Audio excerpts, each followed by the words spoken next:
Start your week with a triple shot of good vibes. This is the Project Joy podcast. I'm your host, Jessica Dugas. Thanks for joining me.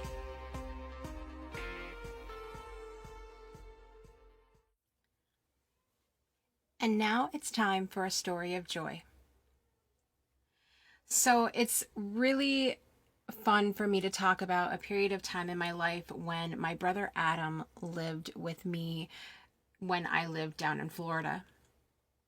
And Adam was larger than life. He had so many qualities of just being himself and not being afraid that I wish I had so much of my life. I think I'm easing into that space now, but I've never been as out there as he was, and just not afraid to be him and be himself and do what he wanted to do without caring about anything else. So we had so much fun during the time that he lived with me, and really it gave me an opportunity after some years apart to really get to know him.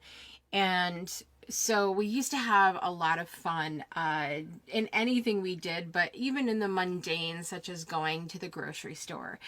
And we used to go to a Publix grocery store down in Florida, and the one particular grocery chain that we went to had a guy that used to come on the speaker, and that guy was so freaking excited about his job. Like he absolutely, now he could have been faking it, but he had so much enthusiasm, and he used to come on the speaker in the Publix and just belted out. You could hear the smile on his face, and he would say, "Good afternoon, Publix shoppers." And we used to just have so much fun listening to him. And then one day, my brother, in the middle of the store, all the people didn't care who was around, he just, as loud as he could, said,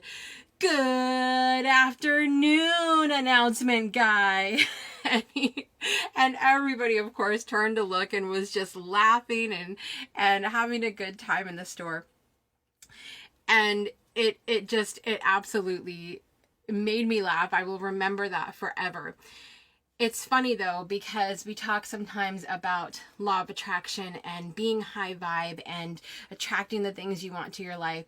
And that same visit to the grocery store, we went to check out, and we had all of this food that we were buying for Thanksgiving. And we're in the checkout line, and he had even picked out, he used to collect these Matchbox cars, and he had a couple of those up there. We had all of our food for our meal, and a lady came behind us, and she just said, "I'm paying for their groceries today."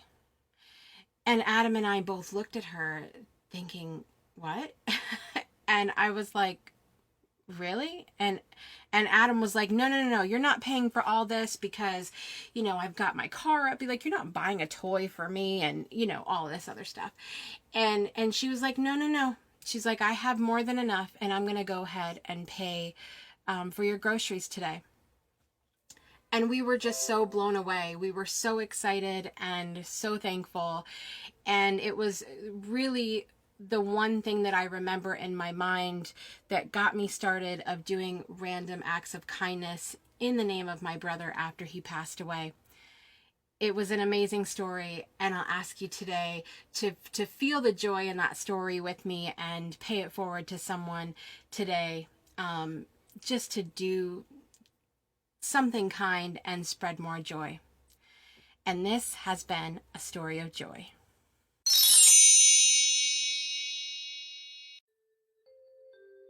Have you ever experienced trauma in your life? Maybe you're dealing with a whole lot of drama in your life right now, and it's just not making it very joyful. Well, my friends over at the Trauma Squad have a safe space for you to overcome those things and experience the freedom and joy that you deserve in your life. Visit them today at facebook.com/groups/the Trauma Squad, or click on their link in the show notes. And now back to the podcast.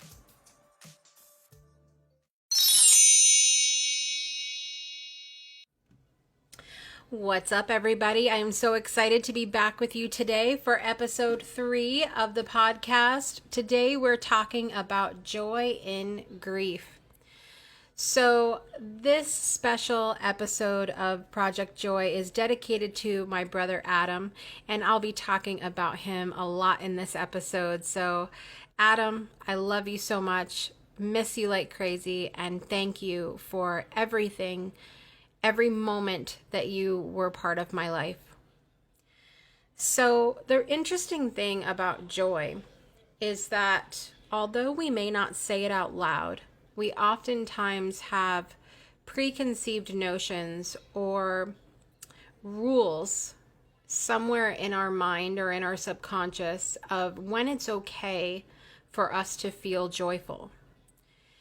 Like I said, we may not say that out loud. We may not come out and say, well, you're not allowed to experience joy during this circumstance or with this person, but it's sort of this unspoken thing. And a prime example of this is when we experience grief. When someone we love dies or passes on, it can feel, we go through a lot of feelings. First of all, we go through many different feelings. We may feel sad, we may feel angry, we may feel frustrated. There's so many emotions that come up around death because it really depends on a few things. It depends on where we're at in our relationship with that person. It depends on where we're at in our relationship with grief in general. Where we're at in our own personal and spiritual development journeys. It can depend a lot on our faith and what we believe happens when someone dies. And so one thing that we don't hear about often is someone experiencing joy when we're going through grief. And the interesting thing is, so immediately when I think, even for me in doing this episode, when I sit here and think about that, I think, well, some people are probably going to think that sounds rather morbid, like to be joyful when someone dies or when we're grieving. And there's a few things about this that I want to talk about today, because I think that it's something that is really important to talk about. And I think we could navigate grief as individuals and as a society in so much more of an honoring and uplifting and healthy way if we allow ourselves to find and experience the joy. So I want to start by telling you a little bit about my brother Adam. So he was a complete firecracker. Adam was who he was and didn't care what you thought about him, and I always envied that about him. I've spent a lot of my life worried far too much about what other people are going to think. In fact, I've successfully deleted this episode 3 times before coming on here, and have finally decided, you know what, I'm just going to do it, and whatever comes out, comes out. And it's actually the first time I've done that. I've been really good in my life about getting more out of my head and worried less what other people are going to think, but he was naturally that way, and I always envied that about him. Adam was just very funny. He always quoted movies. He always just had fun. He loved to play games. He loved to play poker. I have an iconic picture of the two of us arguing at the table while playing poker, which so perfectly described our relationship. We loved to spend time together, but we also loved to bicker like most siblings do. And so Adam was diagnosed with metastatic melanoma when he was in his 20s, and He had gone through treatment, and then he was in remission, and then he was re-diagnosed in 2009 with stage 4 metastatic melanoma. And basically that skin cancer that has spread to your other organs. So in that time, it had gone to his lungs, his brain, throughout his lymph nodes, etc. And he ultimately, he was re-diagnosed in about a quarter of the way through 2009, and he passed away January of 2010. So we're coming up on the 10-year anniversary of his passing, which is why I'm doing this episode today. And so you may be thinking, well, how can we possibly do an episode about grief and about your brother dying in a podcast about joy? And to some it might seem a little bit morbid. It might seem like, well, were you joyful that he died, or are you numb to grief? What is actually going on here? But it's really not any of that. I'd love to tell you how I've been able to experience so much joy in this season of grief that I have been in processing the loss of my brother. So obviously, in the moment when we lose someone, we could experience any range of emotions. Like I said, depends on your relationship with that person, where you're at in your spiritual and personal development, what's going on in your life at the time. There's just so much that can be added into it, that how you feel at that moment when someone dies is just dependent on all those things. But and it's okay to feel those things. It's okay to feel super sad and angry and frustrated and confused, and anything that you're feeling when someone dies. Sometimes we may feel relief. If a person was suffering for any length of time, we may feel relief from that too. And even to touch on the joy a little bit, there might be a little joy there as well. There might be a little bit of joy to be found in, this person has suffered for so long and they don't have to suffer anymore. So there could be joy to be found there. But we'll get back to joy in just a minute.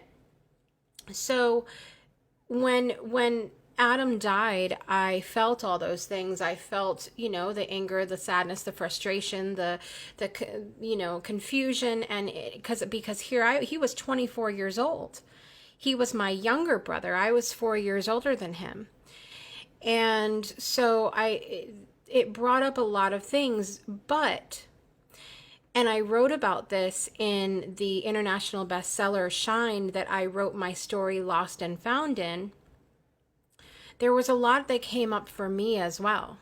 There was a lot that came up for me personally, where I said, what am I doing with my life? And it was a big wake-up call for me. That's actually, the moment that he passed was such a huge breakthrough moment for me. And so in thinking about that, there's so much joy to be had. Not joy in the fact that he died, but joy in that I was able to open myself up enough to receive from his death. And for me, that makes me feel like his death was not in vain, that he died, and we're able to learn things from that, and we're able to celebrate him. Speaking of celebration, every single year we celebrate his life. We wear black and yellow on his birthday and on the day that he passed. And then on his birthday, we do random acts of kindness for other people. And if you heard in my story of joy before we got started here today, I shared about, when we were in Publix and had, the woman had paid for our groceries, and that moment with him was actually what prompted me to do these random acts of kindness in his honor. And because that was a moment that I shared with him. So there can be so much joy to be found in celebrating your loved one's life that has passed. There can be joy found in the fact that you get to live and honor them. you're still here, and there's joy in being able to be alive and honor them. There's joy in the fact that you had so many moments together that were amazing and fun, and you have those memories together. Choosing joy doesn't mean that you can't experience anything else at the same time. And I think that's part of what some of the difficulty is within grief, is that we almost take ourselves back. We almost take ourselves back down, because when someone we love dies, I think it's natural sometimes to feel like we're somehow dishonoring them if we smile, or if we laugh, or if we have fun and experience joy. But it's really like it's honoring them to continue to live and continue to do everything you can do to make your life amazing. It's honoring them to do that. And I believe it's bringing them joy to see us be joyful.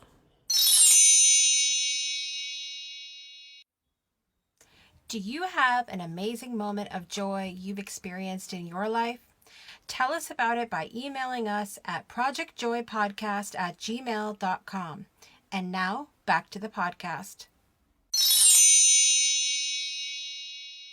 Next week on the Project Joy podcast. Next week, we'll be jumping into the first episode in a series of episodes called Joy in Stories.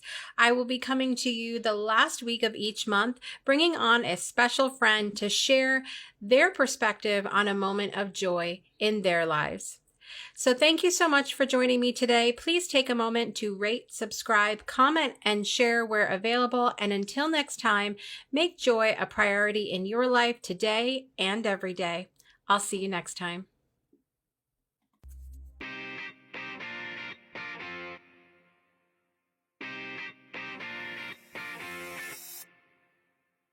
You've been listening to the Project Joy podcast with your host, Jessica Dugas. We'll see you again next Monday and every Monday for another episode to start your week off right.